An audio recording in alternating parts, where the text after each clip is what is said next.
was one of the first leaders I called and invited to return.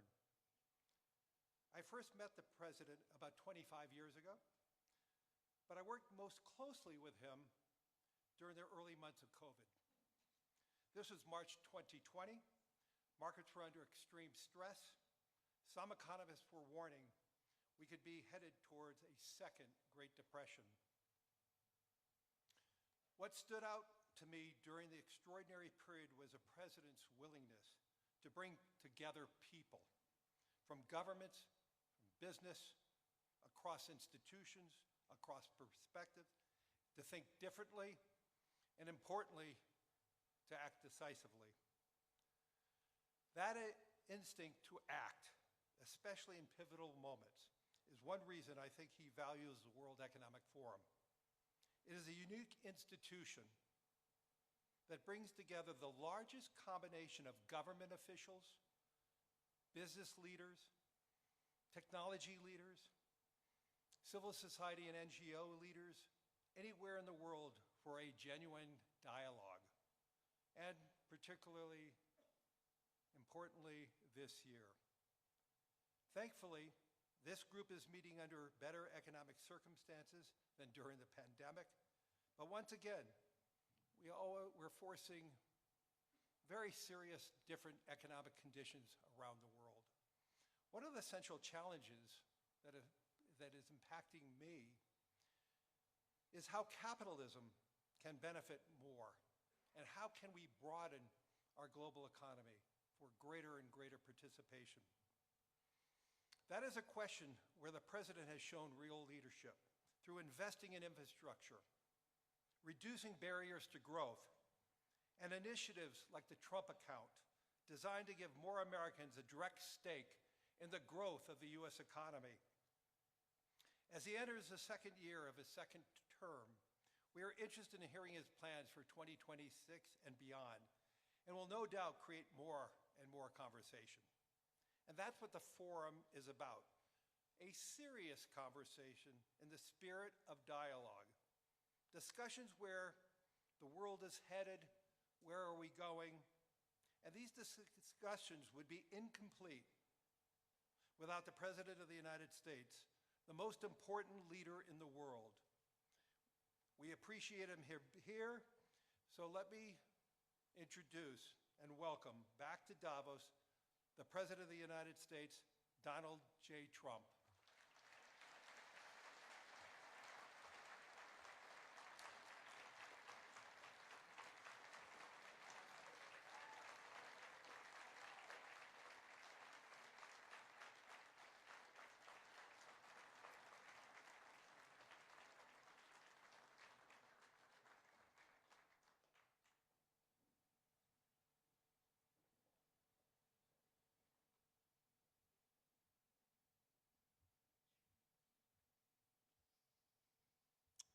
Well, thank you very much, Larry. It's great to be back in beautiful Davos, Switzerland, and to address so many respected business leaders, so many friends, few enemies, and all of the distinguished guests. It's a who's who, I will say that. I've come to this year's World Economic Forum with truly phenomenal news from America. Yesterday marked the one-year anniversary of my inauguration, and today, after 12 months back in the White House, our economy is booming, growth is exploding, productivity is surging, investment is soaring, incomes are rising, inflation has been defeated, our previously open and dangerous border is closed and virtually impenetrable. And the United States is in the midst of the fastest and most dramatic economic turnaround in our country's history.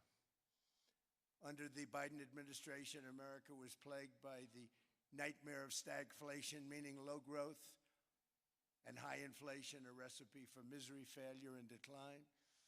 But now, after just 1 year of my policies, we are witnessing the exact opposite: virtually no inflation and extraordinarily high economic growth, growth like I believe you'll see very shortly our country has never seen before, perhaps no country has ever seen before. Over the past 3 months, core inflation has been just 1.6%. Meanwhile, fourth quarter growth is projected to be 5.4%, far greater than anybody other than myself and a few others had predicted. Since the election, the stock market has set 52 all-time high records. So that's in 1 year, 52 records, adding $9 trillion in value to retirement accounts, 401ks, and people's savings. People are doing very well. They're very happy with me. Since my inauguration, we've lifted more than 1.2 million people off of food stamps, and after 4 years in which Biden secured less than $1 trillion of new investment in our country. Think of that, $1 trillion, substantially less than that. In 4 years, we've secured commitments for a record-breaking $18 trillion, and we think when the final numbers come out, they'll be closer to $20 trillion of investment. That's never been done by any country at any time, not even close. Just over 1 year ago, under the radical left Democrats, we were a dead country. Now we are the hottest country anywhere in the world.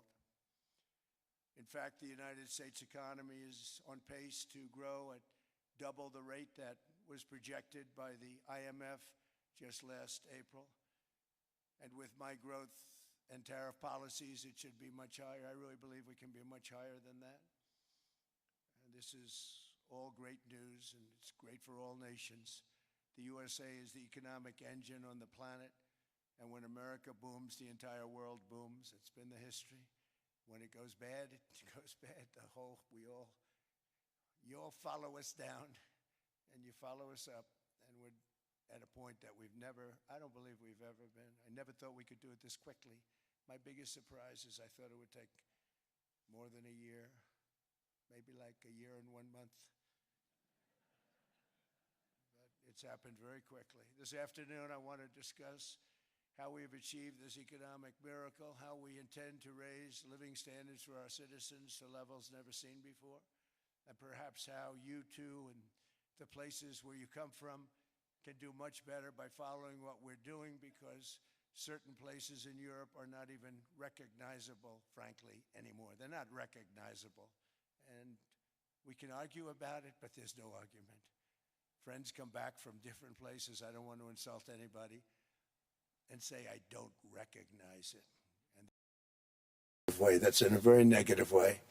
And I love Europe, and I want to see Europe go good, but it's not heading in the right direction. In recent decades, it became conventional wisdom in Washington and European capitals that the only way to grow a modern Western economy was through ever-increasing government spending, unchecked mass migration, and endless foreign imports.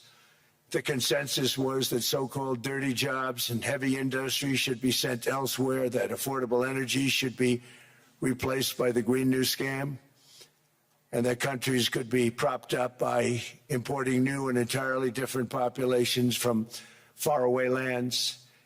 This was the path that sleepy Joe Biden administration and many other Western governments very foolishly followed, turning their backs on everything that makes nations rich and powerful and strong. And there's so much potential in so many nations. The result was record budget and trade deficits and a growing sovereign deficit driven by the largest wave of mass migration in human history. We've never seen anything like it. Quite frankly, many parts of our world are being destroyed before our very eyes, and the leaders don't even understand what's happening. And the ones that do understand aren't doing anything about it. Virtually all of the so-called experts predicted my plans to end this failed model would trigger a global recession and runaway inflation. But we have proven them wrong. It's actually just the opposite. In 1 year, our agenda has produced a transformation like America has not seen in over 100 years. Instead of closing down energy plants, we're opening them up. Instead of building ineffective, money-losing windmills, we're taking them down and not approving any. Instead of empowering bureaucrats, we're firing them, and they're going out and getting jobs in the private sector for 2 and 3 times what they were making in government. So they started off hating me when we fired them, and now they love me. Instead of raising taxes on domestic producers, we're lowering them and raising tariffs on foreign nations to pay for the damage that they've caused. In 12 months, we have removed over 270,000 bureaucrats from the federal payrolls, the largest single-year reduction in government employment since the end of World War II. Nobody thought that was coming, but we had no choice. To make a country great, you can't have all federal jobs. We've cut federal spending by $100 billion and slashed the federal budget deficit by 27% in the single year. It's going to go down quite a bit more from that, driving inflation way down from the record highs of the Biden administration. Every month, they went up and up and up. I promised to cut 10 old regulations for every single new regulation, but instead I've cut, actually till this point, 129 regulations for every 1 new regulation approved. So every time they come in with a new regulation, we do at least 10, but so far it's averaging out to 129, if you can believe it. In July, we passed the largest tax cuts in American history, including no tax on tips, no tax on overtime, no tax on Social Security for our great seniors. We also provided 100% expensing, that's the one they like, and bonus depreciation for all new equipment and capital investments to help companies expand and shift production to America. They are so in love with that. They build a plant, they're able to deduct it immediately, the whole thing, rather than waiting 38 to 41 years in the old days.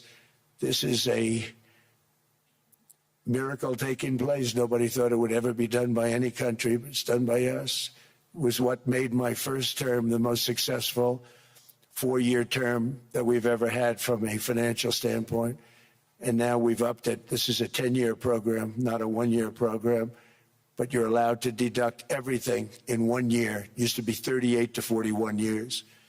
With tariffs, we've radically reduced our ballooning trade deficit, which was the largest in world history. We were losing more than $1 trillion every single year, and it was just wasted. It was going to waste. But in 1 year, I slashed our monthly trade deficit by a staggering 77%, and all of this with no inflation, something everyone said could not be done. There were a couple of brilliant people that actually thought I was doing the right thing. I thought I was doing the right thing. Now they all think I'm doing the right thing because they can't believe the numbers. American exports are now up by more than $150 billion. Domestic steel production is up by 300,000 tons a month, and it's doubling over the next 4 months. It's doubling and tripling, and we have steel plants being built all over the country. Nobody thought they'd see that. Factory construction is up by 41%, and that number is really going to skyrocket right now because that's during a process that they're putting in to get their approvals, and we've given very, very quick, fast approvals.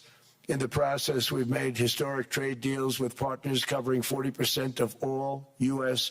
trade. Some of the greatest companies and countries in the world. We have countries as our partner, too. The European nations, Japan, South Korea, they're our partners. They've gone into massive deals with us, especially on oil and gas. And these agreements raise growth and cause stock markets to boom, not only in the U.S., but virtually every country that came to make a deal, because, as you've learned, when the United States goes up, you follow. It's really become a staple. In America, I've stopped the nation-wrecking energy policies that drive up prices while sending jobs and factories to the world's worst polluters. They are indeed polluters. Under sleepy Joe Biden, new domestic oil and gas leases fell by 95%. Think of that. Then they wonder, why was gasoline going up so fast? The gasoline actually topped $5 a gallon, and some places $7 a gallon, and more than 100 major power plants were violently shut down by incompetent people that had no idea what the hell they were doing. Under my leadership, U.S. natural gas production is at an all-time high by far. U.S. oil production is up by 730,000 barrels a day, and last week we picked up 50 million barrels from Venezuela alone. Venezuela has been an amazing place for so many years, but then they went bad with their policies. 20 years ago, it was a great country, and now it's got problems, but we're helping them. And those 50 million barrels, we're going to be splitting up with them, and they'll be making more money than they've made in a long time. Venezuela is going to do fantastically well. We appreciate all of the cooperation we've been giving. We've been giving great cooperation. Once the attack ended, and they said, let's make a deal. More people should do that. But Venezuela is going to make more money in the next 6 months than they've made in the last 20 years. Every major oil company is coming in with us. It's amazing. It's a beautiful thing to see. The leadership of the country has been very good. They've been very, very smart. The price of gasoline is now below $2.50 a gallon in many states, $2.30 a gallon in most states, and we'll soon be averaging less than $2 a gallon. In many places, it's already down even lower, $1.95 a gallon. Numerous states are at $1.99, numbers that nobody has heard for years. Actually, since my last administration, we got it down to around those numbers.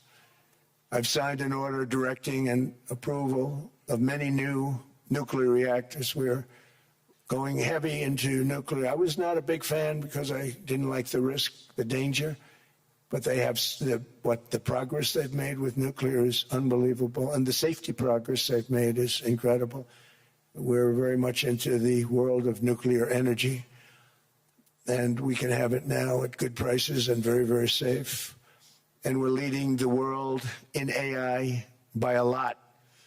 We're leading China by a lot. I think President Xi respects what we've done, in part because I've allowed these big companies building these massive buildings to build their own electric capacity. They're building their own power plants, which when added up is more than any country anywhere in the world is doing. I read recently an article in the Wall Street Journal that China's creating so much energy, and they are. I got to hand it to them. But we're creating as much or more, and we're letting them do that. I'm very proud of it. It was my idea. I said, you can't create this much energy. We needed more than double the energy currently in the country just to take care of the AI plants. And I said, we can't do that. We have an old grid system. And I came up with the idea, you people are brilliant. You have a lot of money. Let's see what you can do. You can build your own electric generating plants. And they looked at me. They didn't believe me. All of the names that are, I think, in the room right now, if you want to know the truth, they didn't believe it.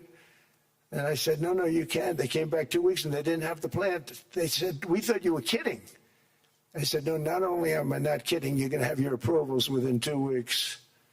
I always say nuclear will take 3 weeks. But most aren't going that. They're going oil and gas. They're even going coal in some cases. Because of my landslide election victory, the United States avoided the catastrophic energy collapse which befell every European nation that pursued the Green New Scam, perhaps the greatest hoax in history. The Green New Scam, windmills all over the place, destroy your land. Every time that goes around, you lose $1,000. You're supposed to make money with energy, not lose money. Here in Europe, we've seen the fate that the radical left tried to impose on America. They tried very hard. Germany now generates 22% less electricity than it did in 2017. And it's not the current chancellor's fault. He's solving the problem. He's going to do a great job. But what they did before he got there, I guess that's why he got there. and electricity prices are 64% higher. The United Kingdom produces just 1/3 of the total energy from all sources that it did in 1999. Think of that, 1/3. And they're sitting on top of the North Sea, one of the greatest reserves anywhere in the world, but they don't use it. And that's one reason why their energy has reached catastrophically low levels with equally high prices. High prices, very low levels. Think of that, 1/3. And you're sitting on top of the North Sea, and they like to say, well, you know, that's depleted. It's not depleted. It's got 500 years. They haven't even found the oil. The North Sea is incredible. They don't let anybody drill. Environmentally, they don't let them drill. They make it impossible for the oil companies to go. They take 92% of the revenues. So the oil companies say, we can't do it. They came to see me. Is there anything you can do? I want Europe to do great. I want UK to do great. They're sitting on one of the greatest energy sources in the world, and they don't use it. In fact, their electricity prices have soared 139%. There are windmills all over Europe. There are windmills all over the place, and they are losers. One thing I've noticed is that the more windmills a country has, the more money that country loses and the worse that country is doing. China makes almost all of the windmills, and yet I haven't been able to find any wind farms in China. Did you ever think of that? It's a good way of looking at it. They're smart. China's very smart. They make them, they sell them for a fortune.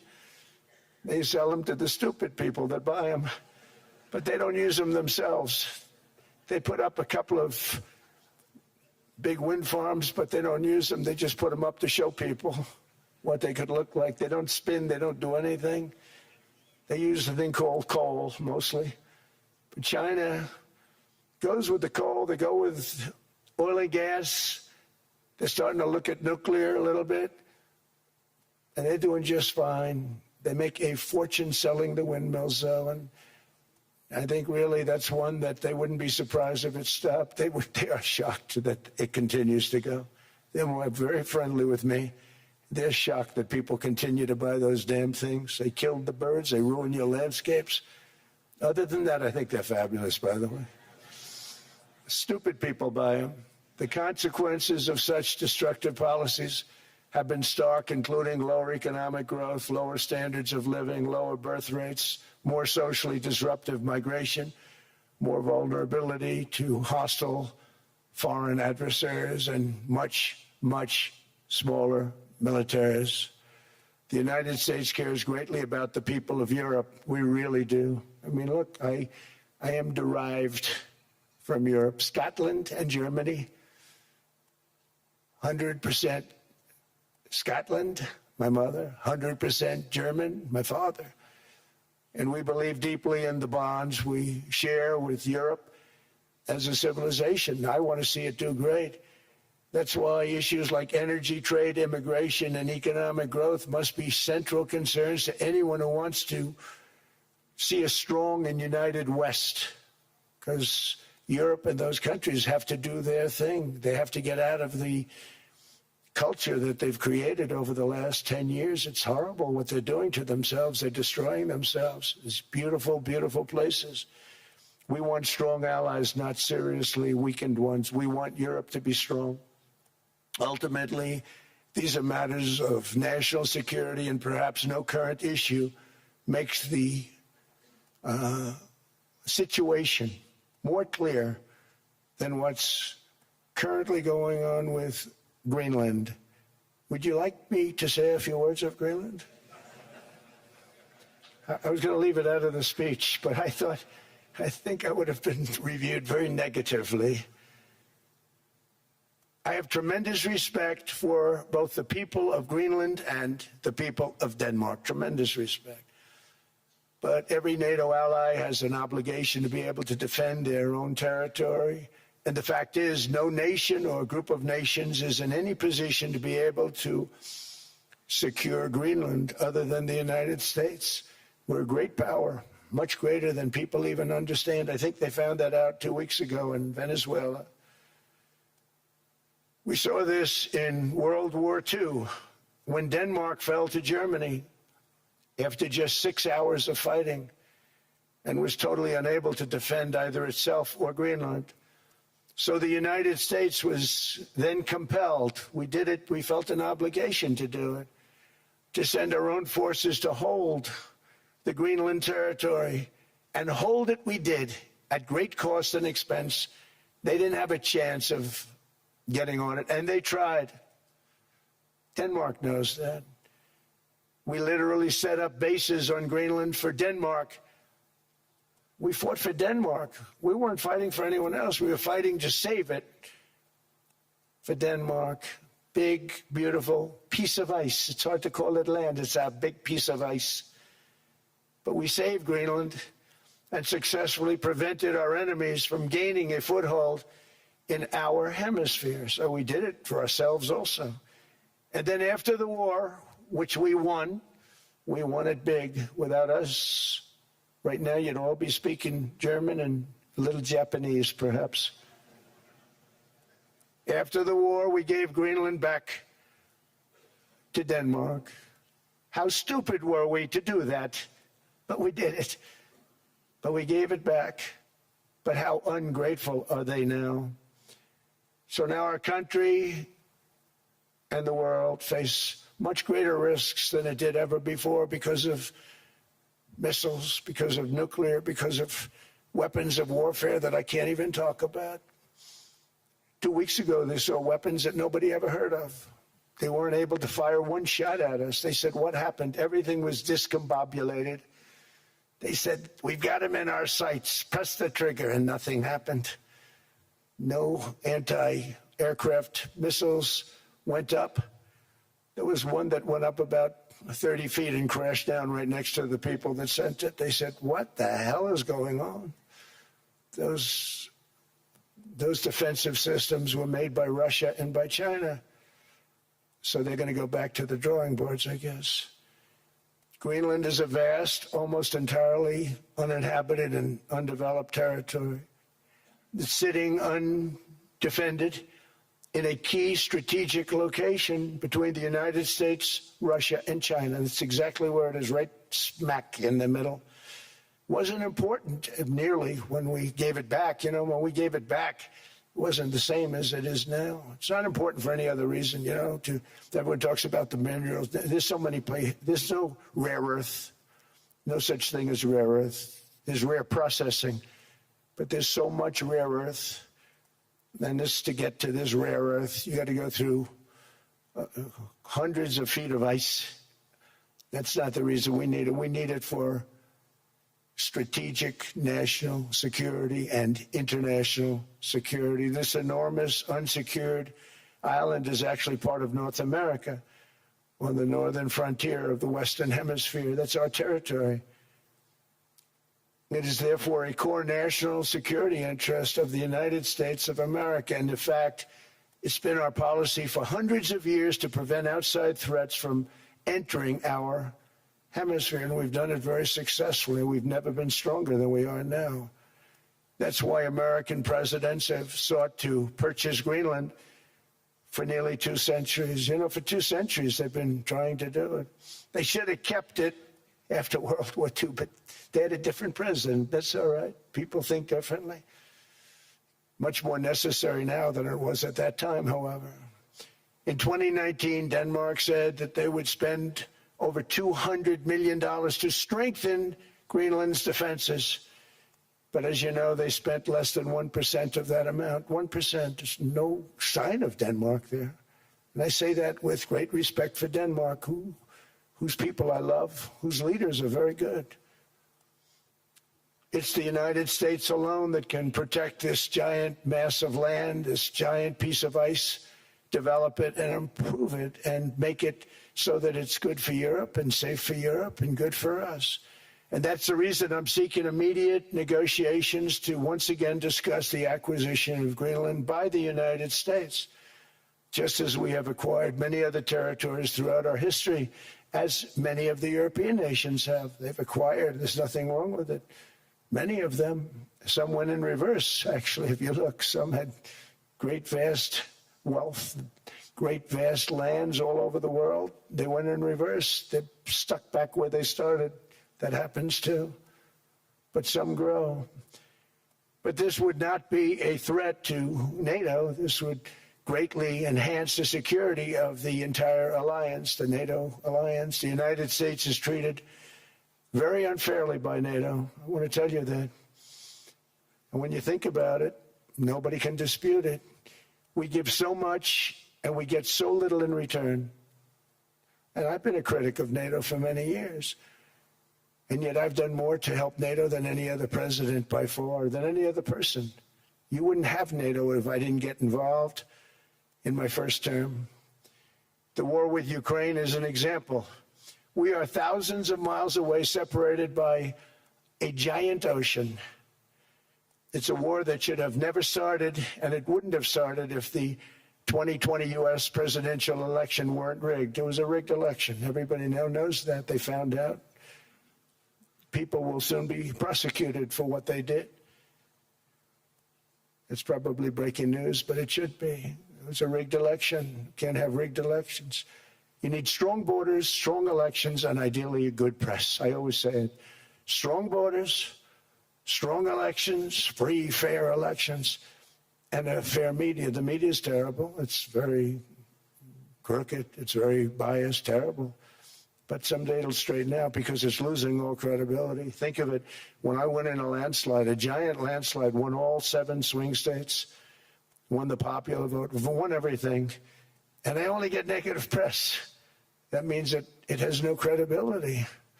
And if they're going to get credibility, they're going to have to be fair. So you need a fair press. But you also need those other elements. And I inherited a terrible, terrible situation. If you look, the border was open. The inflation was raging. Everything was bad with the United States when I came into office. But I also inherited a mess with Ukraine and Russia, something that would have never happened. And I know Putin very well. He and I would discuss Ukraine. It was the apple of his eye, but he wasn't going to do anything. I said, Vladimir, you're not doing it. He would never have done it. It was terrible what happened. I could see it happening, too. After I left, I could see it happening. Biden had given Ukraine and NATO $350 billion, a staggering sum, $350 billion. I came in, and just like the southern border, just like inflation, just like our economy, I said, wow, this place is in trouble, meaning our country. All of these things were out of control. But the border was out of control. We fixed it with the strongest border anywhere in the world.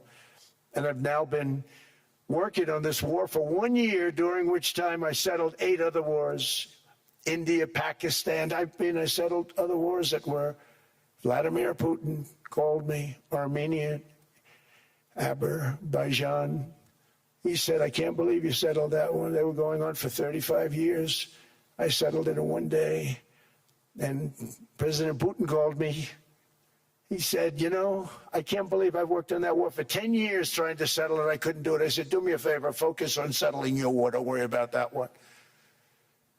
What does the United States get out of all of this work, all of this money, other than death, destruction, and massive amounts of cash going to people who don't appreciate what we do? They don't appreciate what we do. I'm talking about NATO. I'm talking about Europe.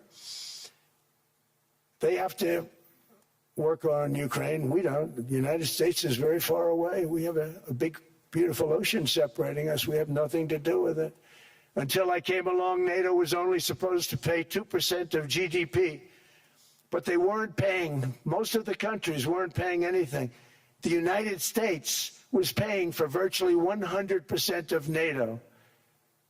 And I got that stopped. I said, that's not fair. But then, more importantly, I got NATO to pay 5%, and now they were paying, and now they are paying. So something nobody said was possible. They said, we will never go up higher than 2%. But they went to 5%, and now they're paying the 5%. They didn't pay the 2%, and now they're paying the 5%. And they're stronger for it, and they have an excellent, by the way, Secretary General, who's possibly in the room. Mark, are you here? Yes, he's here. Hello, Mark. We never asked for anything, and we never got anything. We probably won't get anything unless I decide to use excessive strength and force where we would be, frankly, unstoppable. But I won't do that. Okay? Now everyone's saying, oh, good. That's probably the biggest statement I made, because people thought I would use force. I don't have to use force. I don't want to use force. I won't use force. All the United States is asking for is a place called Greenland, where we already had it as a trustee, but respectfully returned it back to Denmark not long ago after we defeated the Germans, the Japanese, the Italians, and others in World War II. We gave it back to them. We were a powerful force then, but we are a much more powerful force now. After I rebuilt the military in my first term and continue to do so today, we have a budget of $1.5 trillion. We're bringing back battleships. The battleship is 100 times more powerful than the great battleships you saw in World War II, those great, big, gorgeous ships, the Missouri, the Iowa, the Alabama. Because I thought maybe we could take them out of mothballs. They said, no, sir, these ships are 100, think of that, 100 times more powerful than those big, magnificent pieces of art that you saw so many times ago, that you still see on television. You say, wow, what a force. 100 times, each ship 100 times more powerful than the big battleships of the past. So that was the end of the mothball story. So what we have gotten out of NATO is nothing except to protect Europe from the Soviet Union and now Russia. I mean, we've helped them for so many years. We've never gotten anything, except we pay for NATO. And we paid for many years until I came along. We paid for, in my opinion, 100% of NATO because they weren't paying their bills. And all we're asking for is to get Greenland, including right title and ownership, because you need the ownership to defend it. You can't defend it on a lease. Number one, legally it's not defensible that way, totally. And number two, psychologically, who the hell wants to defend a license agreement or a lease, which is a large piece of ice in the middle of the ocean where, if there is a war, much of the action will take place on that piece of ice. Think of it. Those missiles would be flying right over the center of that piece of ice.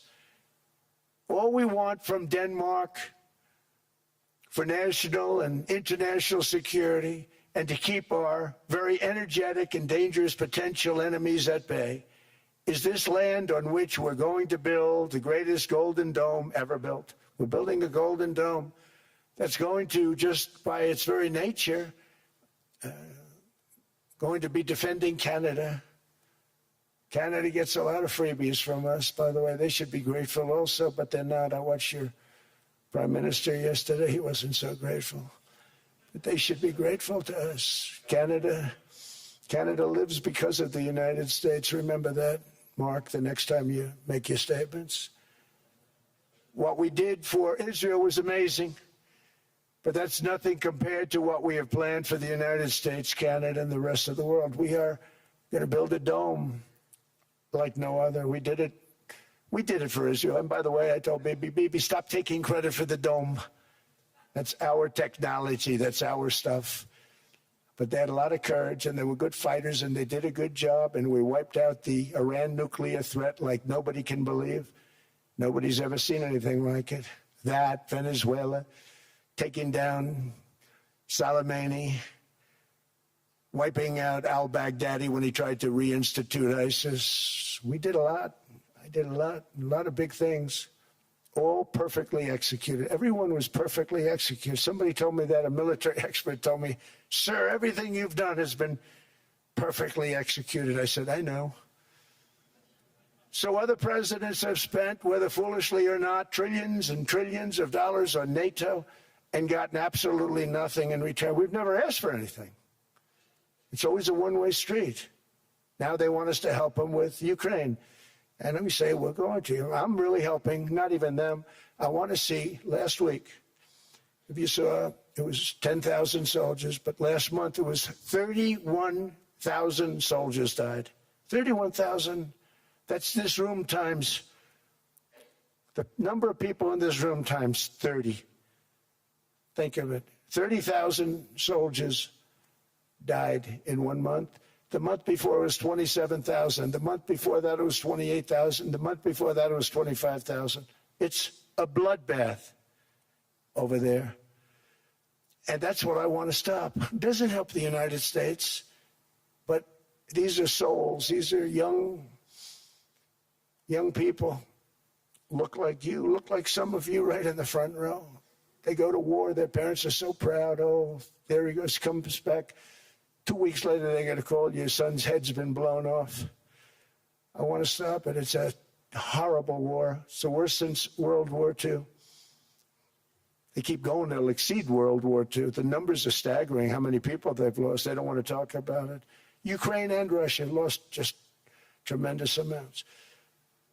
And I'm dealing with President Putin, and he wants to make a deal, I believe.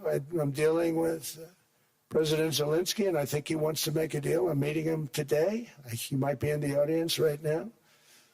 But they got to get that war stopped because too many people are dying, needlessly dying. Too many souls are being lost. It's the only reason I'm interested in doing it. But in doing it, I'm helping Europe, I'm helping NATO, and I've until the last few days when I told them about Iceland, they loved me. They called me daddy, right, last time. A very smart man said, he's our daddy. He's running it. I was like running it. I went from running it to being a terrible human being. But now what I'm asking for is a piece of ice, cold and poorly located, that can play a vital role in world peace and world protection. It's a very small ask compared to what we have given them for many, many decades. But the problem with NATO is that we'll be there for them 100%. But I'm not sure that they'd be there for us if we gave them the call. Gentlemen, we are being attacked. We're under attack by such and such a nation. I know them all very well. I'm not sure that they'd be there. I know we'd be there for them. I don't know that they'd be there for us. So with all of the money we expend, with all of the blood, sweat, and tears, I don't know that they'd be there for us. They're not there for us on Iceland, that I can tell you. I mean, our stock market took the first dip yesterday because of Iceland. So Iceland's already cost us a lot of money. But that dip is peanuts compared to what it's gone up. And we have an unbelievable future in that stock. That stock market is going to be doubled. We're going to hit 50,000, and that stock market's going to double in a relatively short period of time because of everything that's happening. But this is a good example. After giving NATO and European nations trillions and trillions of dollars in defense, they buy our weapons. We make the greatest weapons in the world, but now we're going to make them faster, much faster. You saw that. I put a cap on the salaries, and I put no buybacks, no stock buybacks, no various other things that they were doing. I mean, they were making $50 million, but it would take them 3 years to give you a Patriot missile. I said, that's not good. My chauffeur can do a better job than that, and he makes slightly less than 50. They make big salaries. If they're going to make those big salaries, they're going to have to produce a lot faster. The good news is we have the greatest equipment in the world. Now we're going to start making it a lot faster. They're going to build additional plants. And all of the money that goes into stock buybacks is going to go into building plants. We're not allowing stock buybacks by defense companies any longer. They're going to build new plants to make Tomahawks, Patriots. We have the best equipment, F-35s. F-47, the new one just coming out. They say it's the most devastating plane, fighter jet ever. Who knows? They called it 47. If I don't like it, I'm going to take the 47 off it. I wonder why they called it 47. We'll have to think about that. But if I don't like it, I'm going to take that 47 off. But it's supposed to be the Stage 6. It's supposed to be the first Stage 6 plane, undetectable, like our B-2 bombers were undetectable. They flew right over Iran. They were undetectable. And they did their job, and they got the hell out of there. So we want a piece of ice for world protection, and they won't give it. We've never asked for anything else, and we could have kept that piece of land, and we didn't. So they have a choice. You can say yes, and we will be very appreciative, or you can say no, and we will remember. A strong and secure America means a strong NATO, and that's one reason why I'm working every day to ensure our military is very powerful, our borders are very strong, and above all, our economy is strong because national security requires economic security and economic prosperity, and we have the greatest that we've ever had. Biden and his allies destroyed our economy and gave us perhaps the worst inflation in American history. They say 48 years, I say forever, but I think 48 years is the equivalent to forever. Whether it's 48 years or ever, it's terrible, costing the typical family $33,000. What they did to this country should never, ever be forgotten. It's early, but he has to be rated as the worst president we've ever had by far. The auto pen did much of the damage. The auto pen, he was the auto pen president, because I don't believe a sane president would have ever signed the kind of things that he signed. But now grocery prices, energy prices, airfares, mortgage rates, rent, and car payments are all coming down, and they're coming down fast. We inherited a mess, but we've done a hell of a job in 12 months. Under my most favored nation policy for drug prices, the cost of prescription drugs is coming down by up to 90%, depending on the way you calculate. You could also say 5, 6, 7, 800%. There are two ways of figuring that. But we have a favored nations policy that every president wanted, no president was able to get. I got it, and other nations approved it. And I had to use tariffs in order to get it because they said, no way. In other words, a pill that costs 10% in London costs $130. Think it costs $10 in London, costs $130 in New York or in Los Angeles. And I'd say, boy, that's bad. Friends of mine would say, you know, we go to London, you can buy the stuff for nothing. We go all over the world, we could buy it for nothing. Because basically America was subsidizing every nation in the world because presidents allowed them to get away with it. It became very tough. So when I called up Emmanuel Macron, I watched him yesterday with those beautiful sunglasses. What the hell happened? But I watched him sort of be tough. But he was at $10 for a pill. And I said, Emmanuel, and I have all the big pharmaceutical companies are in total agreement. It wasn't easy, by the way. They're tough, smart. They've been getting away with the scam for a long time. But they gave it up. But they said, you'll never get the countries to approve it. I said, why is that? Because they won't. They always said, we're not paying any more. Get the rest for the United States. So over the years, they stayed the same. We just went up, up, up. And I mean, we would pay 13, 14, 15 times more than certain countries would. So I said, no, they'll approve it 100%. Sir, you'll never get them to approve it. I said, I guarantee you. But I actually sided with Emmanuel, who probably is in the room too. And I like him. I actually like him. Hard to believe, isn't it? And I said, Emmanuel, you're going to have to lift the price of that pill to $20, maybe $30. Think of that.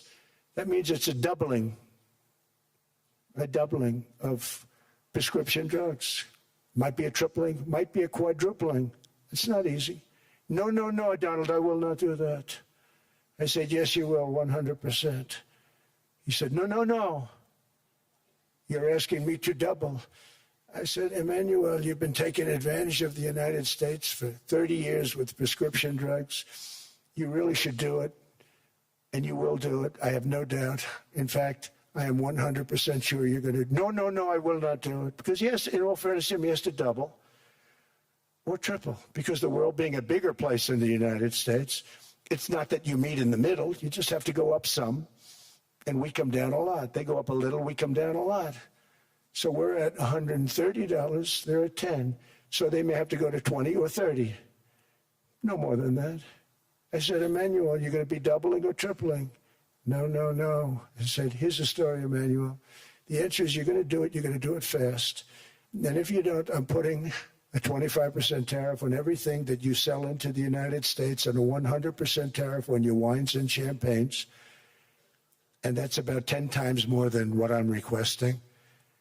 And you're going to do it. I don't want to go public with it, but you may make me do that. No, no, Donald, I will do it. I will do it.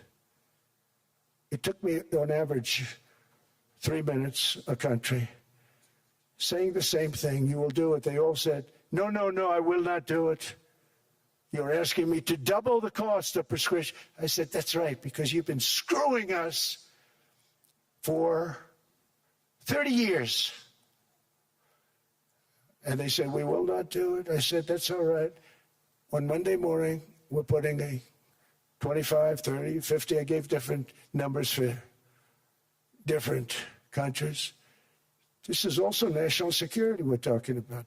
Not fair. We're not going to subsidize the whole world. And every one of those countries have agreed to do it. So one of the biggest things that I've done is the fact that we have now most favored nation. We will pay whatever the lowest price is in the entire world.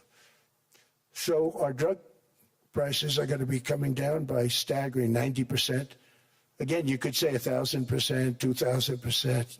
Depends on the way you want to figure it, but we'll go with the way the fake news likes it better because it sounds, can you imagine a 90% reduction sounds much worse. But drug prices are going to be coming down tremendously in all the nations, and I appreciate them doing it, but they did it, in all fairness, without tariffs. I wouldn't have been able to get it done. After declining $3,000 under Biden, real incomes are up in the United States by $2,000, $3,000, and even $5,000 and more. Home ownership has always been a symbol of health and vigor of American society, but that goal fell out of reach for millions and millions of people in the Biden era because interest rates went up so high. Today, I'm taking action to bring back this bedrock of the American dream. In recent years, Wall Street giants and institutional investment firms, many of you are here, many of you are good friends of mine, many of you are supporters. Sorry to do this to you, I'm so sorry. But you've driven up housing prices by purchasing hundreds of thousands of single-family homes, and it's been a great investment for them. Often as much as 10% of houses on the market. You know, the crazy thing is a person can't get depreciation on a house, but when a corporation buys it, they get depreciation. Okay, that's something we're going to have to think about, too. I don't know if too many people think about that. You buy a corporation, they buy 500 houses. They buy hundreds of thousands. They buy 500 houses. They can take depreciation. A person sweats and works and buys one house, they can't. But homes are built for people, not for corporations, and America will not become a nation of renters. We're not going to do that. That's why I have signed an executive order banning large institutional investors from buying single-family homes. It's just not fair to the public. They're not able to buy a house. And I'm calling on Congress to pass that ban into permanent law, and I think they will. One of the biggest barriers to saving for a down payment has been surging credit card debt. The profit margin for credit card companies now exceeds 50%, one of the biggest. And they charge Americans interest rates of 28%, 30%, 31%, 32%. Whatever happened to usury? So to help our citizens recover from the Biden disaster, all caused by this horrible president, just horrible president, I'm asking Congress to cap credit card interest rates at 10% for 1 year. And this will help millions of Americans save for a home. They have no idea they're paying 28%. They go out there a little late in their payment and they end up losing their house. It's terrible. To unleash innovation in savings and financing, I'm also working to ensure America remains the crypto capital of the world. And to that end, last year I signed the landmark Genius Act into law. Now Congress is working very hard on crypto market structure legislation, Bitcoin, all of them. which I hope to sign very soon, unlocking new pathways for Americans to reach financial freedom. And I did it for two reasons. Number one, I thought it was politically good, and it was. I got tremendous political support. But more importantly, China wanted that market too. It's just like they want the AI. And we've got that market, I think, pretty well locked up. If I didn't do it, Biden was totally against it until before the election, when they realized that, there were millions of people voting against him over crypto. And all of a sudden they loved it very much, but it was too late. They blew it. But it is politically popular, but it's much more importantly, we have to make it so that China doesn't get the hold of it. And once they have that hold, we're not going to be able to get it back. So I'm honored to have done it. Finally, I've instructed government-backed institutions to purchase up to $200 billion in mortgage bonds to bring down interest rates. And I'll be announcing a new Fed chairman in the not-too-distant future. I think he'll do a very good job. See, I gave away some of it. He did give that away. So we have something, got something, but somebody that's very respected. They're all respected. They're all great. Everyone that I interviewed is great. Everyone could do, I think, a fantastic job. Problem is they change once they get the job. They do. They're saying everything I want to hear, and then they get the job. They're locked in for 6 years. They get the job, and all of a sudden, let's raise rates a little bit. I call them, sir, we'd rather not talk about this. It's amazing how people change once they have the job, but it's too bad. Sort of disloyalty, but they got to do what they think is right. We have a terrible chairman right now, Jerome, too late Powell. He's always too late. And he's very late with interest rates, except before the election. He was just fine for the other side. So we're going to have somebody that's great, and we hope he does the right job. Last week, the average 30-year mortgage rate dropped below 6% for the first time in many years. Another major factor in driving up housing costs was the mass invasion of our borders. And I have to say one thing about housing, because nobody ever says this. I am very protective of people that already own a house, of which we have millions and millions and millions. And because we have had such a good run, the house values have gone up tremendously. And these people have become wealthy. They weren't wealthy. They become wealthy because of their house. And every time you make it more and more and more affordable for somebody to buy a house cheaply, you're actually hurting the value of those houses, obviously, because the one thing works in tandem with the other. And I don't want to do anything that's going to hurt the value of people that own a house, who for the first time in their lives are walking around the streets of whatever city they're in, very proud that their house is worth $500,000, $600,000, $700,000. Now, if I want to really crush the housing market, I could do that so fast, and people could buy houses, but you would destroy a lot of people that already have houses. In some cases, they've mortgaged their house, and the mortgage would be very low, and all of a sudden the mortgage without any changes becomes very high, and they end up losing the house. I'm not going to hurt, and I speak with Scott, who's doing a fantastic job, and Howard, who's doing a fantastic job, and all of my people. And I always say, look, I can crush the hell out of the market. We can drop interest rates to a level, and that's one thing we do want to do. That's natural. That's good for everybody. The dropping of the interest rates, we should be paying a much lower interest rate than we are. We should be paying the lowest interest rate of any country in the world, because without the United States, you don't have a country. I mean, I had a case with Switzerland. We happened to be in Switzerland. Maybe I'll give you a quick story. But they were paying nothing. They make beautiful watches, great watches, Rolex, all of them. They were paying nothing to the United States when they sent their product in. And we had a $41 billion deficit. $41 billion with this beautiful place. Flew over it, isn't it nice? So I said, let's put a 30% tariff on them, so that we get back some of it, not all of it at all. We still have a deficit, big deficit. We had 41 million. That's a big deficit. And I said, let's put a tariff on. Different tariffs, different places. You're all party to them. In some cases, victims to them. But in the end, it's a fair thing. And most of you realize that. But we put a 30% tariff on Switzerland, and all hell broke loose. They were calling, like you wouldn't believe. And I know so many people from Switzerland, incredible place, incredible, brilliant place. But I didn't realize that they're only good because of us. And there's so many other examples. Us and probably other places, but a majority of the money they make is because of us, because we never charged them anything. So they come in, they sell their watches, no tariffs, no nothing. They walk away, they make $41 billion on just us. So I said, no, we can't do that. So I'm going to bring it up. I still would have a deficit pretty substantial, but I brought it up to 30%. And I guess Prime Minister, I don't think President, I think Prime Minister called a woman, and she was very repetitive. She said, no, you cannot do that, 30%. You cannot do that. We are a small, small country. I said, yeah, but you have a big, big deficit. You may be small, but you have a bigger deficit than big countries.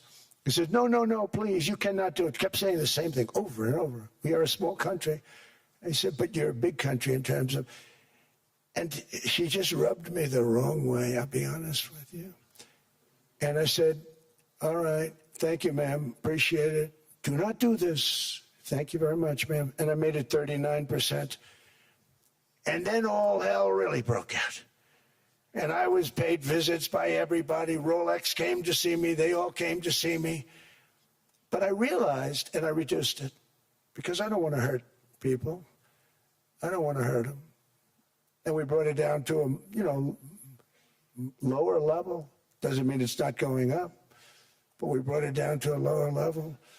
But they pay now, tariff. But I realized that we have many places like that where they're making a fortune because of the United States. Without the United States, they wouldn't be making anything. Think of it. Switzerland made $41 billion on us. And as she said, it's a small place. And I realized with that, I don't know, because she was so aggressive. And I realized in that conversation that the United States is keeping the whole world afloat. Many places, I could give you 6, 7 places just in the people in this little area. I know every one of them. They're looking down. They don't want to see me. They don't want to stare me in the eyes. But they're taking advantage of, everybody took advantage of the United States. But I've been very fair, and I gave them a tariff, and it was fine. But I realized that without us, it's not Switzerland anymore. Without us, it's not any of the countries that are represented here. And we want to work with the countries. We want to work with them. We're not looking to destroy them. I could have said 39, 40%. I could have said I want a 70% tariff, then we make money with Switzerland. But Switzerland would have been probably destroyed, financially destroyed. I don't want to do that.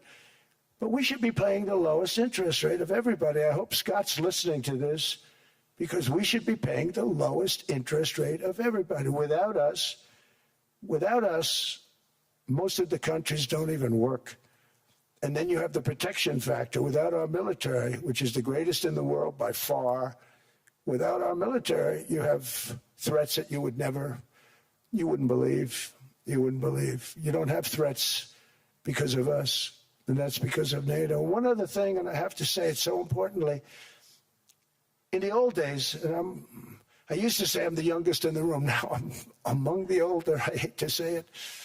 I don't feel old, but I'm among the older. But I remember not long ago, 20, 25 years ago, when good news came out about, let's say, the United States. The United States had a great quarter. The United States had a great month.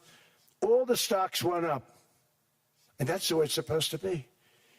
Now when they say the United States had a record quarter, it's unbelievable how well it's doing, all the stocks crash because they say, oh no, inflation, they're going to raise interest rates. And they do. Some of these stupid people like Powell, they raise interest rates. And what they do is they stop you from being successful. It used to be when we had a great quarter, a great month, great earnings, great anything, any good news, the stock market went up. That's the way it's going to be. We got to do that again because that's the way it should be. Now when we have a great month, they want to kill it. Like we did over 5%. People were surprised. We should do 20%. We could do 25%. When we announce good numbers, and the reason is they're so petrified of inflation. And growth doesn't mean inflation. We've had tremendous growth with very low inflation. In fact, growth can fight inflation, proper growth. So we want to get back to the days when we announce great numbers because we're going to be announcing phenomenal. You know, all these factories that are being built at record, thousands of businesses are being built right now. Remember, $18 trillion is invested. I think the second number is 3. And that was China many years ago. Investments in the country from outside. 18 trillion, nobody's ever seen. And that's money coming in and building things, factories. Thousands of businesses are being built, thousands. Hundreds of big factories, car plants are moving back to the United States. They're coming in from Canada, they're coming in from Mexico, from Japan. Japan's coming in and building plants here in order to avoid tariffs. They're coming in from China. They're coming in from all over the world. We have more plants being built now, car plants, than we've ever had built, even in the heyday from the 1940s and 50s. And they're bigger. They don't use renovations anymore where they take an old plant, they rip it down, they build a brand new plant, super modern plant. But it's happening at levels that nobody's ever seen. In 2024, the U.S. built less than 2 million new homes, but Biden admitted more than 8 million new migrants. And those days are over. In 2025, for the first time in 50 years, the United States had reverse migration. Boy, that was nice. And these were criminals that were being taken out of our country because they allowed people to come into our country from jails, from gangs, drug dealers, murderers. 11,888 murderers. We've gotten most of them out. And then ICE gets beat up by stupid people from leadership in Minnesota. We actually are helping Minnesota so much, but they don't appreciate it. Most places do. You know, Washington, D.C. is the safest place now in the United States. It was a very dangerous place to walk, and now you can walk with your wife, your kids, right through the middle of the city. Right now, Washington, D.C. is as safe as it gets. It was one of the most unsafe, I had to admit. We sent in the military, the National Guard. Within 2 months, it was great. Within 3 months, it's like a really great place and a safe place and a beautiful place. It's even been cleaned up. The graffiti's gone. The fences are gone. We don't have to worry about fences anymore. All of the places, the grasses are cut and replaced with new grass in many cases. It's all going to happen in the spring. But Washington and D.C. is beautiful again, and it's safe. New restaurants are opening up. They're all closing. Now you can't get into a restaurant. Restaurants in Washington, D.C. are all opening. Memphis also, Memphis, Tennessee, New Orleans, Louisiana. We're there for 3 weeks. We've cut the crime down by 64%. Within another month, we'll have virtually no crime there. We can do that all over. We're going to help the people in California. We want to have no crime. I know Gavin was here. I used to get along so great with Gavin when I was president. Gavin's a good guy. And we're going to, if he needed it, I would do it in a heartbeat. I'd love to see. We did help them a lot in Los Angeles, a lot with the early in my term when they had some problems. But we would love to do it. I will say this, if I were a Democrat governor or whatever, I would call up Trump. I'd say, come on in, make us look good. Because we're cutting crime down to nothing. And we're taking people out, career criminals who are only going to do bad things, and we're bringing them back to their countries. But where we've done it, it's been amazing. And we have a capacity to do it at much greater levels. We're cutting illegal aliens off welfare and other government benefits, and I have directed that starting immediately, there will be no more payments to sanctuary cities because they are really just sanctuaries for criminals. They're really protecting criminals, and those are the ones we have to get out of the country. Murderers, drug dealers, the mentally insane. They emptied their mental institutions into the United States. And despite that, we have the lowest crime numbers that we've ever had in the history of the country. Just came out. But equally importantly, we're cracking down on more than $19 billion in fraud that was stolen by Somalian bandits. Can you believe that Somalia, they turned out to be higher IQ than we thought. I always say these are low IQ people. How did they go into Minnesota and steal all that money? And we have, they're pirates, they're good pirates, right? But we shoot them out of the water just like we shoot the drug boats out. They're not pirating too many boats lately, do you notice? When they go out into those boats, they want to take over $1.5 billion tanker loaded up with oil. And they say, we're going to blow up your boat. They have powerful weapons. You hit the side of the boat, you blow the whole thing up. The insurance companies are petrified. So they say, just give them the boat. We'll give them money instead. And I don't do that. We blow them right the hell out of the water. We see them going out, we blow them out of the water. We don't have any pirates so much anymore. If we do, they won't be there long. We've cut down with the hitting of the boats that are loaded up with drugs, including submarines. Can you believe they actually buy small, they call mini subs, very fast. They're meant for drugs. We've knocked out 2 of them. The Democrats say they were fishing. You have ruined somebody's fishing weekend, I would say. A submarine is not a fishing boat. You don't fish. But we've knocked down drugs by water, the oceans, the sea, by 97.2%. Think of that. And I actually say, who the hell are the 3%? Because I would not want to be piloting one of those boats. We knocked them down, and now we're going to start on land. We're going to knock it all out. The land is the easy part. What we did on sea is incredible, and that's our great military. The situation in Minnesota reminds us that the West cannot mass import foreign cultures, which have failed to ever build a successful society of their own. I mean, we're taking people from Somalia, and Somalia is a failed, it's not a nation. Got no government, got no police, got no military, got no nothing. And then we have this fake congressperson who they just reported is worth $30 million. You believe this? Ilhan Omar, talking about the Constitution provides me. She comes from a country that's not a country, and she's telling us how to run America. Not going to get away with it much longer, let me tell you. The explosion of prosperity and conclusion and progress that built the West did not come from our tax codes. It ultimately came from our very special culture. This is the precious inheritance that America and Europe have in common. We share it. We share it, but we have to keep it strong. We have to become stronger, more successful, and more prosperous than ever. We have to defend that culture and rediscover the spirit that lifted the West from the depths of the Dark Ages to the pinnacle of human achievement. We live in an incredible, changing period. It's an unbelievable time, but we have to take advantage of the time that we're in. In our hands are technologies that our ancestors could scarcely have. I mean, they couldn't have even dreamt some of the things that we see today. And so rapidly they're produced. I mean, AI, 2 years ago, nobody ever heard of the term, and now everybody's talking about it. And it can have some very good purpose. It could also have some dangerous purpose, and for that we have to watch out. But some tremendous things are happening because of it. And we're leading by so much. We're doing so well. But opportunities that are bigger and grander than ever before in human history are right before us.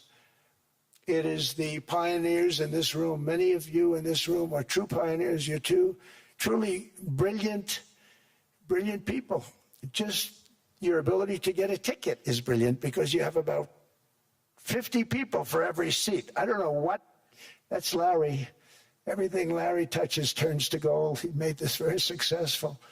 But you're in this room, and some of you are the greatest leaders anywhere in the world. You're the greatest brains anywhere in the world. And the future is unlimited, and to a large part because of you, and we have to protect you, and we have to cherish you. I always say we have to cherish our brilliant people because there aren't many of them. So together with confidence, boldness, and persistence, let us lift up our people, grow our economies, defend our shared destiny, and build a future for our citizens that is more ambitious, more exciting, more inspiring, and greater than the world has ever seen. We're in a position to do things that nobody else has ever even thought of before. And many of the people in this room are the ones that are doing it. And I want to congratulate you, and I'm with you all the way. You can do things that nobody else can even think about. So I congratulate you on your tremendous success. And the United States is back, bigger, stronger, better than ever before. And I'll see you around. Thank you all very much. Thank you very much.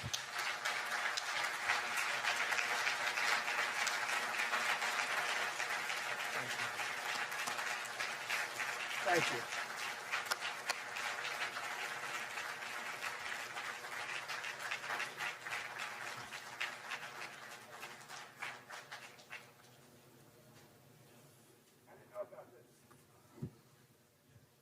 This was supposed to be a nice fire chat, Mr. President. Yes, good.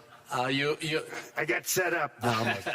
I did know. You made the job for the moderator really easy. Thank you, Mr. President, for your speech. I do have a few follow-up questions, if it's okay. Sure. I don't think I should start with Greenland, maybe. I'll start with the economy. The U.S. economy is doing really, really well. But how to sustain this growth moving forward? Because there's always a recession looming around the corner. Well, you know, the one thing about economies and recessions is sometimes you get hit unexpectedly and there's nothing you can do about it. All brilliant people, but there's nothing. One example was COVID. We had an economy going at levels like nobody had ever seen my first 2.5, 3 years. And then I heard the word pandemic, not COVID. They came up with that name over a period of time. We won't get into that. But I heard the word pandemic. And I had a poll come out that was so strong just prior to that, and I was with the two best pollsters, McLaughlin and Fabrizio, and they said, sir, George Washington and Abraham Lincoln, if they came back and ran as president and vice president, they couldn't beat you. And then what happened is the following day, I was told to stay tuned because there's something really bad happening in China. There are bodies laying all over Wuhan, right around that certain building that we talk about. I always said it came from Wuhan. It did come from Wuhan. And they were body bags. We saw it by satellite. And they said, there are strange things happening in China. And so it began. And we ended up with the COVID, and the whole world suffered. We did a phenomenal job. I don't think we got the credit we deserve. We did something that Operation Warp Speed, which some people say was one of the greatest military feats ever. We did a great job. Used our military, used a lot of people. But sometimes you get hit with things, nothing you can do. You get hit with things like that unexpectedly. And we got through it. And when I left, the stock market was higher than it was previous to the COVID coming up. And that was, I called it a great achievement. But things happen. Bad things happen. The things that we can stop are wars if we're smart. That we can stop. Those are a matter of being intelligent and having intelligent people on the other side, because wars are the worst of all. Wars are worse than anything. But we can stop wars because that's sort of up to us. But things like dust flying in the air, wherever COVID comes from or whatever comes, sometimes you have to be a little bit lucky. But we are poised to have an economy like no other, not only in this country, but anywhere. And you know, when you hear the kind of numbers that I can tell you that Scott Bessent was with me the other day, and he's looking at numbers. He said, I can't. And that's all he's done his whole life, pretty much your whole life. Scott, you weren't going to be a football player, I don't think. Scott was not that great at football, but he was always good at numbers, right? And he was looking at numbers. He said, I've never seen it. Because we're poised to do things that no other country has ever done. And, you know, luck, I hate to say it, but we need a little luck. We don't want to get hit by something that nobody could have thought. Whoever thought we were going to hit by a pandemic? You know, when I heard the word pandemic, I said, oh, that's an ancient problem. World War I, they lost 100 million people. It actually ended World War I. A lot of people don't know. The Spanish flu in World War I ended the war because all the soldiers were sick. The soldiers were so sick on both sides, and that war was raging, and they were all dying from the Spanish flu. They were sick as dogs. They couldn't fight. So, you don't know how that would have turned out. But so we do, subject to that, and I always have to put a caveat in for it, but we're poised to have the greatest growth of any large country, I think any country that there's been. When you look at what's happening in the United States, it's really amazing. Thank you. One thing that maybe keeps you up at night, I know you don't sleep that much anyway, Mr. President, is the debt. The U.S. debt is high, is now the biggest expenditure on your budget. How to get out of that impasse?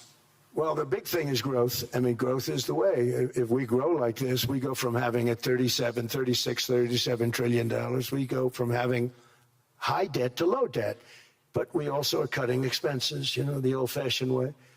We have extraordinary growth. I think we're going to be growing our way out. I think we're going to be paying off debt.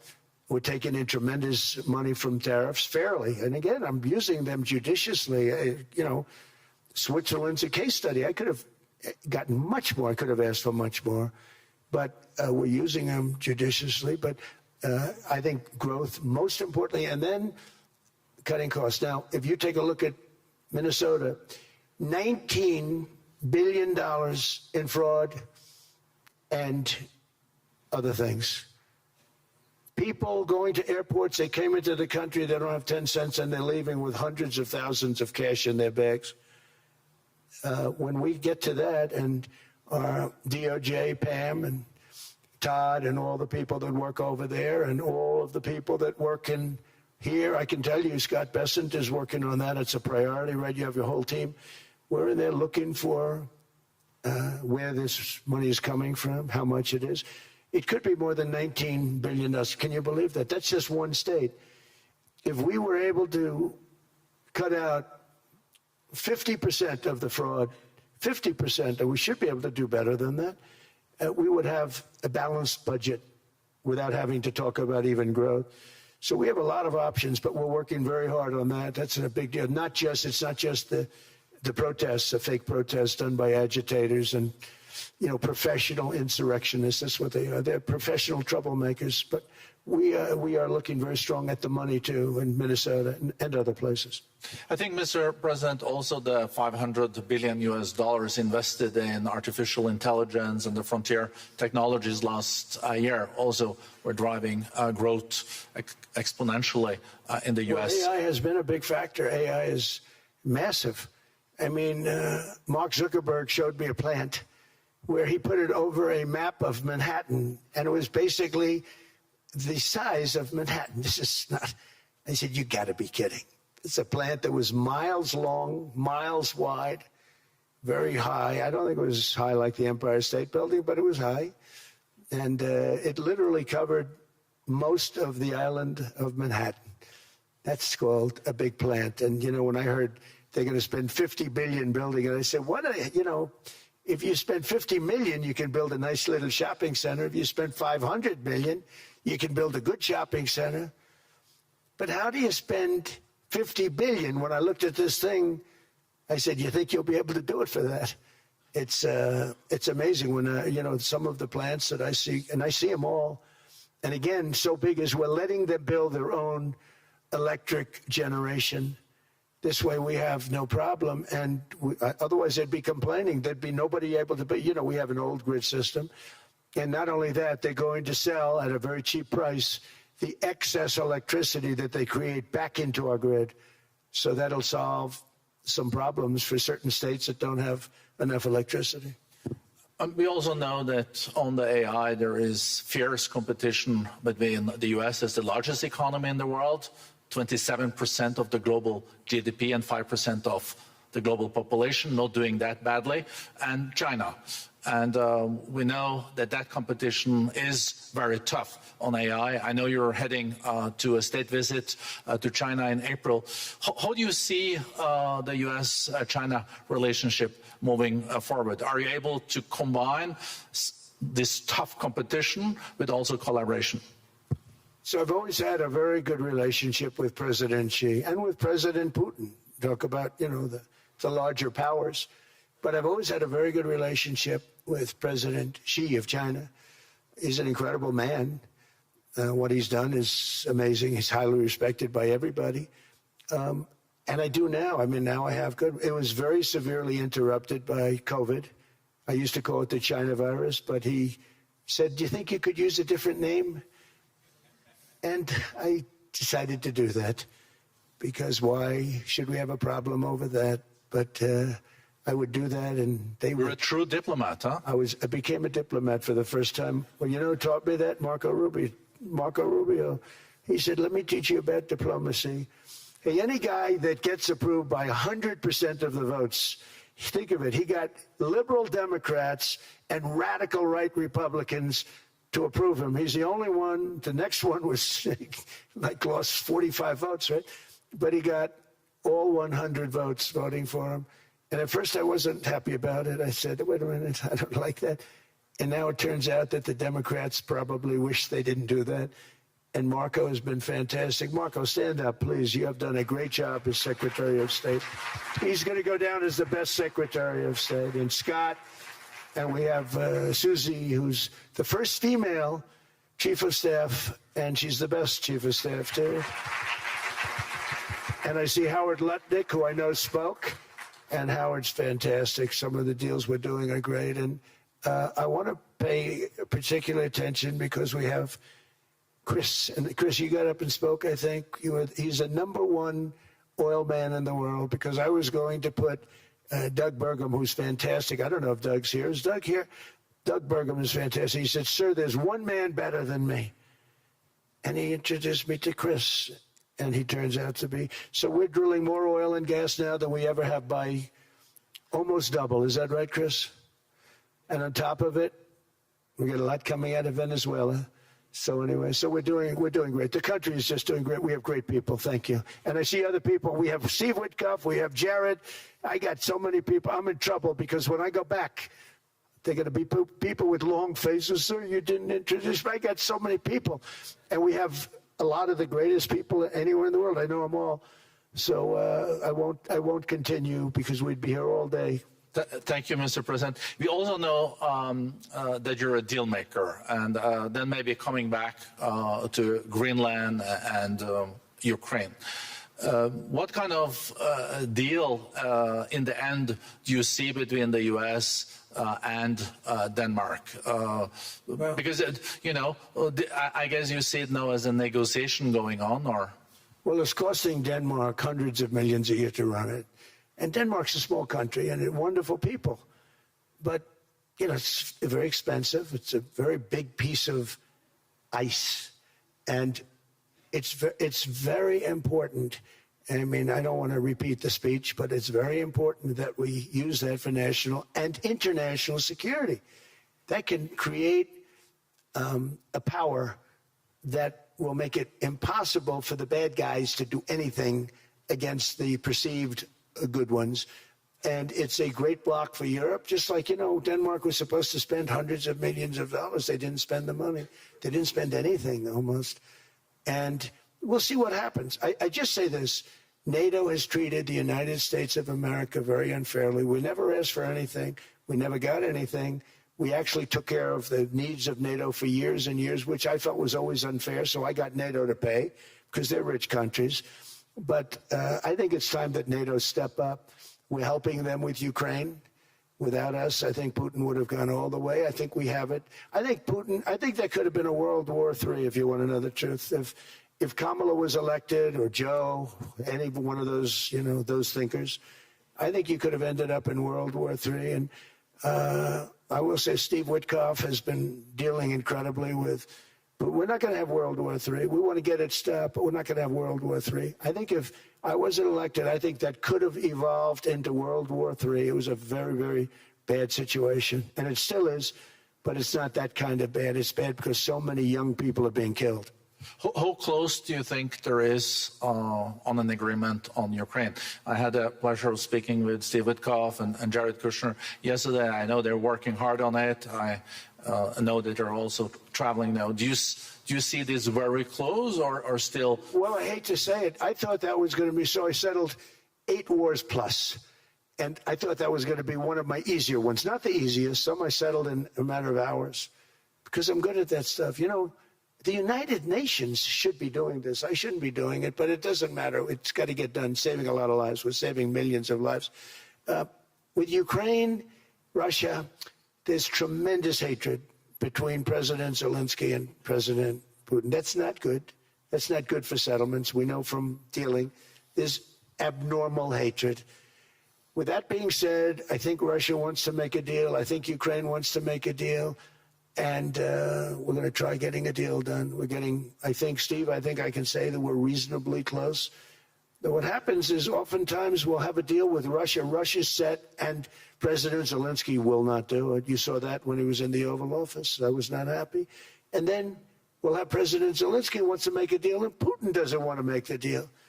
It's a very difficult balance, and it's big time, and it is, you know, to use a word, it's a bloodbath. It's horrible what's happening. It's a drone war. The drones are killing, you know, thousands of people a week, thousands. We have to get it stopped. So I believe they're at a point now, I'm going to meet with President Zelensky later today. I believe they're at a point now where they can come together and get a deal done. And if they don't, they're stupid. That goes for both of them. And I know they're not stupid. But if they don't get this done, they are stupid. So I don't want to insult anyone, but you got to get this deal done. Too many people are dying. It's not worth it.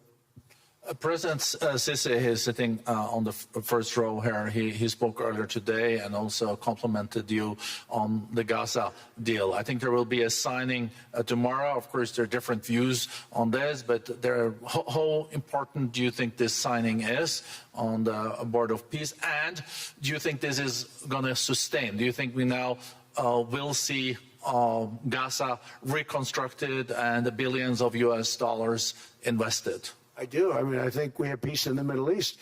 There are some little situations like Hamas, and Hamas has agreed to give up their weapons. Now, you know, they were born with a weapon in their hand, so it's not easy to do. When they were born with a rifle in their hand.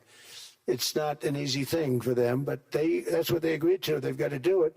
And we're going to know, Jared, over the next 2 or 3 days, certainly over the next 3 weeks, whether or not they're going to do it. If they don't do it, they'll be blown away very quickly. They'll be blown away. You know, we have 59 countries that are part of that whole peace deal. And some of those countries aren't even they're near the Middle East, but they're not in the Middle East traditionally. And they want to come in and take out Hamas. They want to come in. They want to do whatever they can. There's a problem with Hezbollah in Lebanon, and we'll see what happens there. But that's a problem. But there are these little flames, but there's peace in the Middle East. Now, had we not gone in and knocked out with those big, beautiful, we just ordered 25 brand new ones, the latest and the greatest, the B-2 bomber. Think of them, they went in there at 2 o'clock in the morning with no moon, no light, no nothing, and every single one of those massive bombs hit its target, 100,000-pound bombs hit its target, every one of them. And then on top of it, from a submarine 300 miles away, we hit the sites with Tomahawks, which is an unbelievable weapon. So, you know, we did our job. If we didn't do that, you would have never had peace in the Middle East. And the countries like Saudi Arabia, UAE, and Qatar could never have, and others could never have signed anything because you would have had this dark cloud, and the dark cloud was Iran with nuclear. Iran would, if we didn't take them out, they would have had a nuclear weapon within 2 months. They were very close to having the nuclear weapon, and we hit them hard. And it was a total obliteration.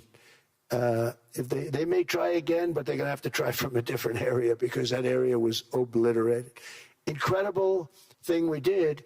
And because we did that, we were able to make peace. If we didn't do that, I would say, Jared and Steve, if we didn't do that, there was no chance of making peace because the countries I just named and other countries could have never signed off. They were afraid. They were afraid. We had a bully. The bully was Iran, the bully of the Middle East. They used to call it for years. They were the bully of the Middle East. They're not the bully of the Middle East anymore. Mr. President, I know you even had to change plane last night, so I guess you didn't have much sleep, but I think but your energy is still there. I know you have several bilateral meetings. I know you're also hosting a reception. So thank you so much for coming back to Davos. Thank you so much. It's highly appreciated. Well, thank you very much. Thank you, everybody, very much. Thank you. Thank you.